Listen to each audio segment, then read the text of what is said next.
Dans cette vidéo, il est temps pour nous de voir les différentes fonctionnalités que Hotjar propose. On va commencer par les heatmaps. Et là, nous sommes dans la page d'accueil des heatmaps.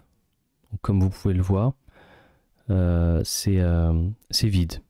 Alors, précédemment, dans la précédente version d'Hotjar, on voyait directement les pages qu'on avait déjà spécifiées en amont, les pages de votre site internet, mais ils ont changé récemment leur système. Et maintenant, c'est un système de heatmap continu. C'est-à-dire qu'en fait, ils vont analyser toutes les pages de votre site internet et ils vont faire des heatmaps en fonction de ce qu'ils vont analyser eux-mêmes. Et ensuite, lorsqu'on va chercher notre heatmap, on peut sélectionner les différentes pages qu'ils ont analysées sur votre site internet. Les pages qui peuvent être intéressantes à analyser. Donc là, comme vous pouvez le voir, j'ai différentes pages. On va commencer par peut-être la page d'accueil. Et donc vous voyez sur la page d'accueil, on va avoir en fait différentes choses. On va commencer par expliquer le fait qu'on peut analyser les heatmaps sur ordinateur, sur desktop, tablette et mobile.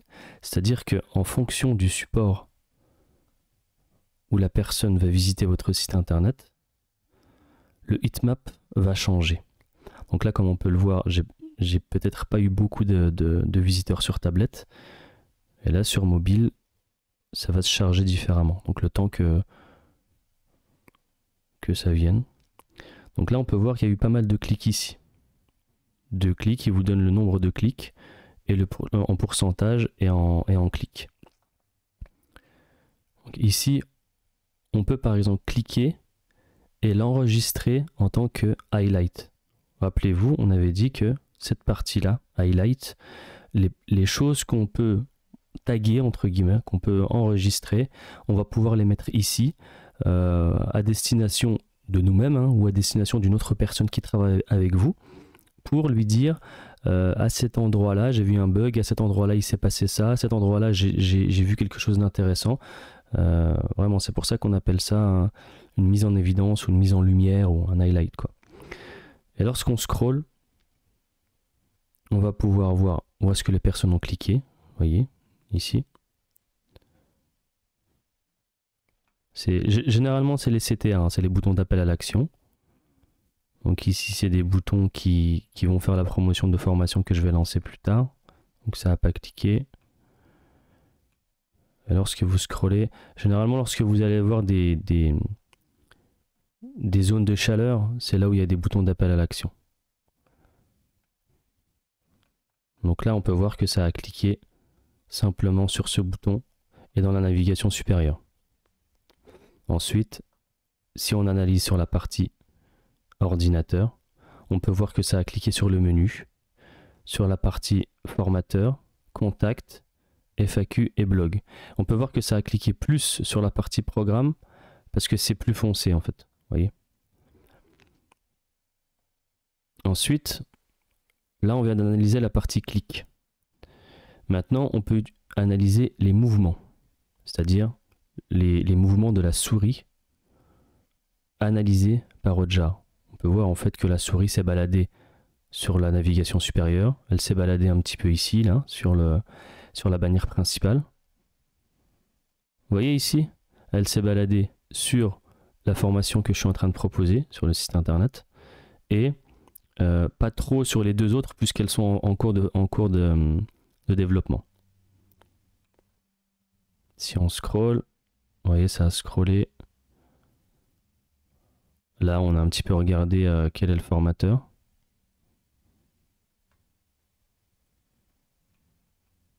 Voilà, donc là, ça peut nous donner une première tendance de ce qui se passe en termes de clics et en termes de mouvements sur le site internet.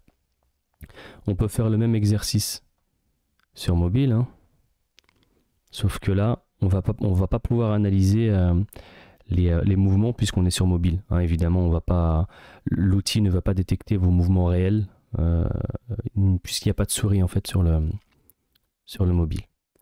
Et le dernier élément qu'on peut utiliser, qu'on peut analyser plutôt, ça va être le scroll. Et ça, c'est très intéressant pour savoir à partir de quel moment le visiteur s'arrête sur le site internet.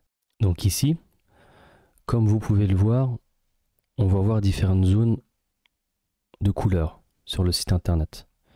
Vous avez une petite légende ici. Et en fait, on va enlever le highlight. Vous voyez, juste pour que vous sachiez, hein, le côté highlight ici, pour pouvoir highlighter un élément sur votre site internet, vous allez cliquer sur ce bouton-là. Et vous pouvez par exemple dire ici, il s'est passé quelque chose. Et vous l'enregistrez et ça va venir directement s'enregistrer dans cette partie-là. Donc on va le désélectionner. Et ensuite, vous voyez que plus vous descendez, là il vous dit 100% des utilisateurs ont atteint ce point. Vous scrollez. Là, on vous dit 75%. Et plus vous scrollez, plus vous descendez dans la page, plus vous allez perdre des visiteurs. Ça, c'est un élément qui est normal, hein, sur un site internet. Mais la subtilité, en fait, c'est qu'on peut voir exactement. Vous voyez, là, on arrive à 50%. Et là, vous vous dites, en bas de 50%, vous posez des questions. Si vous mettez, par exemple, des choses très importantes en bas de page, ou plutôt à partir de 50% de visites, ici, lorsque les personnes arrivent ici, faut se poser des questions. Vous dites, là, à partir de ce moment-là, je vais perdre 50% de mes visiteurs.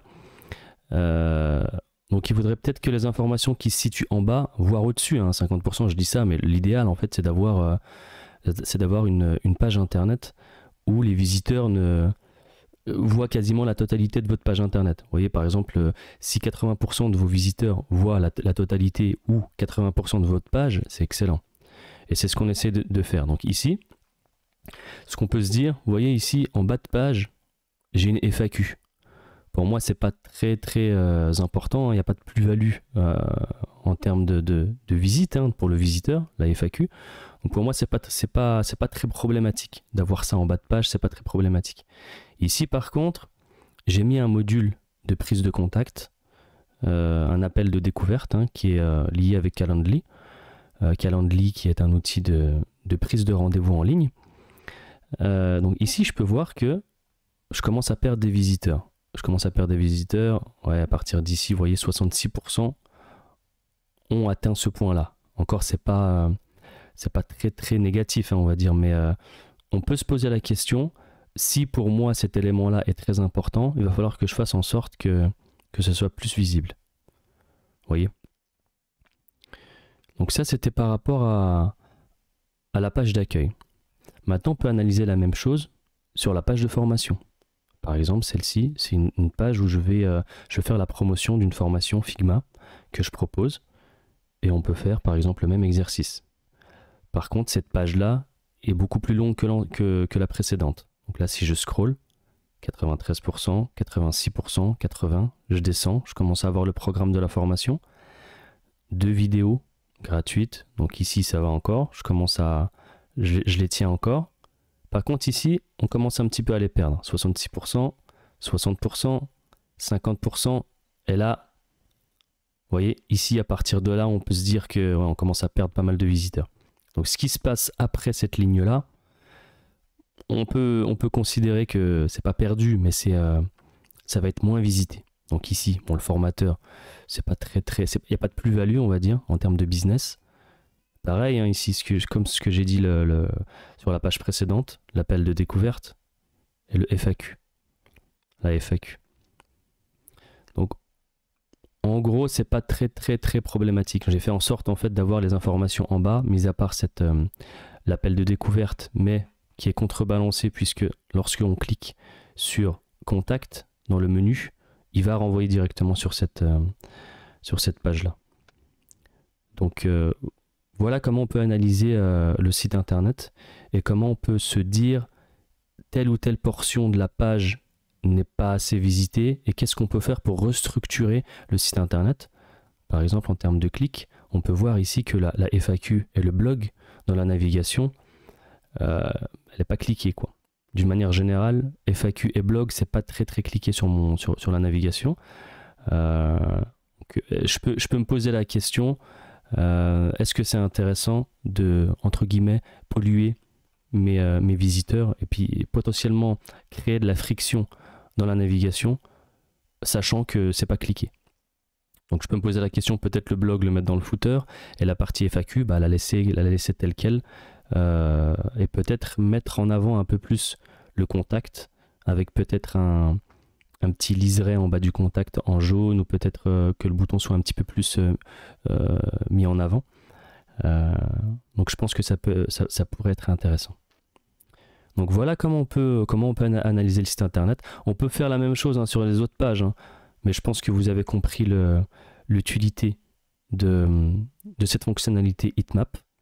On peut faire la même chose sur les autres. Là c'est une page de blog, là c'est la partie blog, là c'est le panier, également le panier pour voir ce qui se passe à l'intérieur.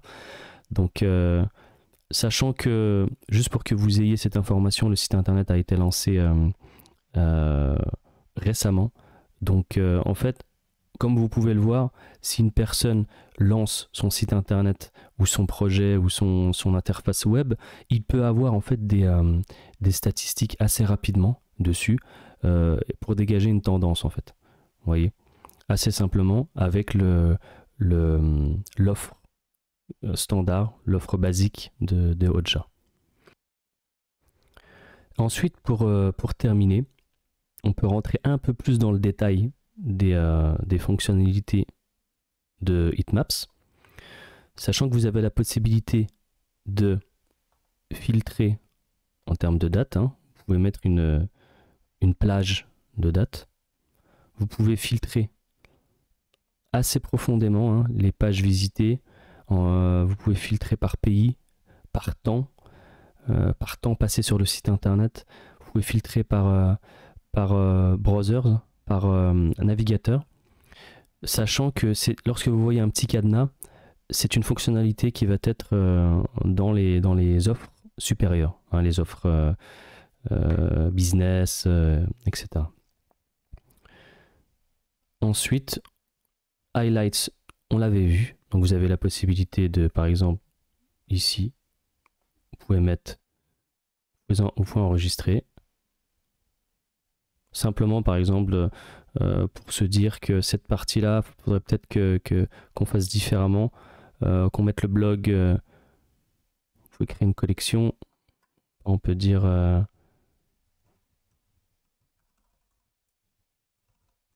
structure menu, par exemple. On va pouvoir lui donner un nom, un label, soit un bug, un problème de UI UX, une confusion, une frustration de la part du visiteur, un succès, ça peut être positif également, ça peut être positif, ou une conversion. Donc là on peut rajouter un commentaire. Peut-être qu'il faudrait mettre le blog dans le footer, blablabla. Vous avez compris. Et une fois que vous avez enregistré ça, vous pouvez récupérer ce highlight directement ici. Vous voyez, ça vient de s'ajouter. Donc c'est pas mal. Honnêtement, c'est pas mal. Lorsque vous faites du travail collaboratif ou tout seul, simplement pour vous mettre des petites notes, c'est pas mal du tout. Donc on revient sur la page.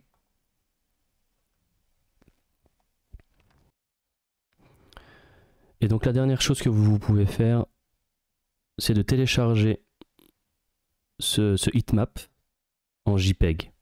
Si vous voulez le présenter à quelqu'un en réunion, ou à un collaborateur, ou à un partenaire, etc. Ou pour vous, vous pouvez le télécharger. Et vous pouvez noter de 1 à 5. Est-ce que ce heatmap est pertinent, intéressant ou pas? Donc vous voyez qu'on peut faire pas mal de choses à travers cette fonctionnalité Heatmap. C'est assez intéressant et vous verrez que lorsque vous aurez du volume de trafic sur le site internet, vous pourrez dégager des tendances beaucoup plus pertinentes. Donc là, comme je vous l'ai dit, le site internet est récent. Ça va me permettre de dégager une tendance de départ. Mais lorsque vous allez envoyer du trafic sur le site internet à travers à travers différentes choses, hein, que ce soit du trafic organique ou du trafic payant, à travers du Facebook Ads, de l'emailing ou pas mal d'autres choses, vous verrez en fait que vous pourrez vraiment analyser dans le détail ce qui se passe et établir des tendances de visite pour pouvoir vraiment structurer votre site internet en fonction de ce qui se passe réellement dessus. Donc voilà, on se donne rendez-vous à la prochaine vidéo où on va pouvoir analyser la fonctionnalité recording. Allez, à tout de suite.